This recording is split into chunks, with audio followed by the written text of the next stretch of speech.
Ассаламу алейкум туугандар, кандайсыздар? Назарыңыздарда Кайырдан эле базар жок каналы. Бүгүн сиздерге пригородныйдан бир сатылуучу үй көргөзмөкчүмүн. Биринчи жолу келүү жолун түшүндүрөйүн. Сиздер Фучка Ленская көчөнүн кесилишинен Ленская менен киресиздер. Пригородко туугандар келип, центрден бир аз батышка жүрөсүздөр. Жеңиш конуш тарабына. Жеңиш конушу 6-көчөдө сатылуучу үй жайгашкан. Бул жерде Манас ата дүкөнүнө ориентир алсаңыз да болот. Ошол дүкөндөн өткөндөн кийин келе биринчи көчөдөн түндүктү карай жүрөсүздөр туугандар. Анан жакшы жери бул жерде канализация бар, газ бар экен. Ош базар автовокзалдардыкка жакын, бул жактан Сары Өзөн дыйкан жакын, Кудайберген тараптарга деле бат эле бара аласыздар. Ошондой эле жанакы Ленская көчө менен түз ылдый карай кетсеңиздер, Объездныйга түшүп, ал жактан Дордой тарапка деле машинаңыз менен бат эле барсаңыздар болот.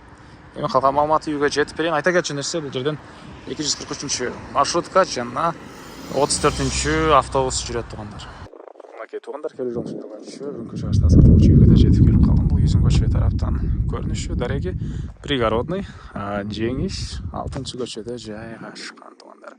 Так, келип атсаңыздар, Манас ата дүкөндөн кийинки эле көчө болуп калат. Так, түштүк чек арасы бул жерден башталат, калитка, дарбаза жана түндүк чек арасына бул жака чейин. Жалпысынан жерден 4 соток документтер боюнча кызмат бар экен. Анан электр энергиясы бар, природный газ бар, центральный канализация бар, суусу бар туугандар. Жана мондай лотоктор да орнотулуптур азыркы учурда. Суга окшойт бул жерден.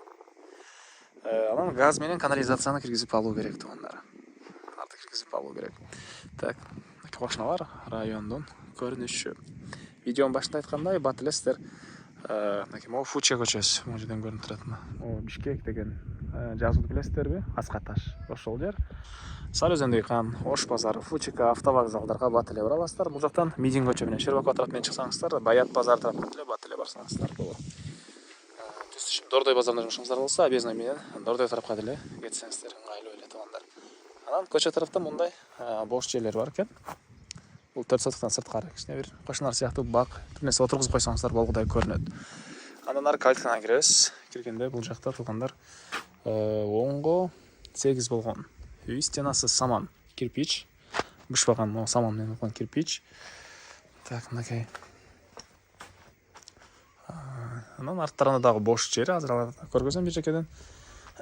Бул жакта отопление котелу жайгашкан бөлмө туугандар. Мынакей, бул жакта отопление котелу жайгашкан бөлмө. Паровой отопление. Көмүрдөн жылган котел баарын жылдат. Негизинен газ келген. Газовый котел деле кое алсаңыздар болгудай. Анан бул тараптары мындай шпаклевка экен. Терезелер орнотулган, отопление батареялар орнотулган. Бир аз ремонт кылсаңыздар эле болот, жашай берсеңиздер болот туугандар. Бул жакта чоң зал, батыш тараптан терезеси, потлок гипсокартондон жасалып баштаптыр. Бул жакта дагы бир бөлмөсү.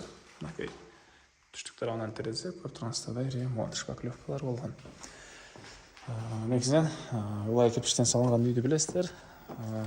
Кышында жылуу, жайында салкын болот. Бул тараптагы кошуна болгон заборго чейин карабакта ошончо бош жери бар экен туугандар. Документтер боюнча кызыл китеби бар.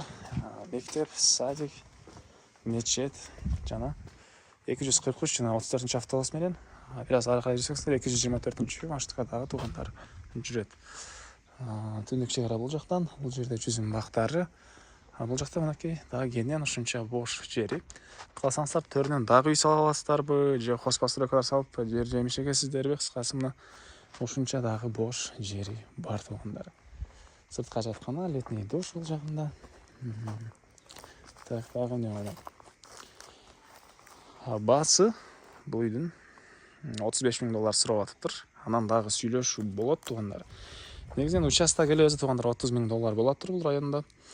Негизи 35ке реальный эле цена болуш керек. Анан да келип көрүңүздөр туугандар. 35,000 дагы сүйлөшүү болот. Үй участок деген тез абор кылынган. Газ, канализация бар экен. Үй излеген дос туугандар менен видеону бөлүшүп кетиңиздер туугандар. Анда мен сиздер менен коштошом. Кийинки чыгышка чейин саламатта калыңыздар.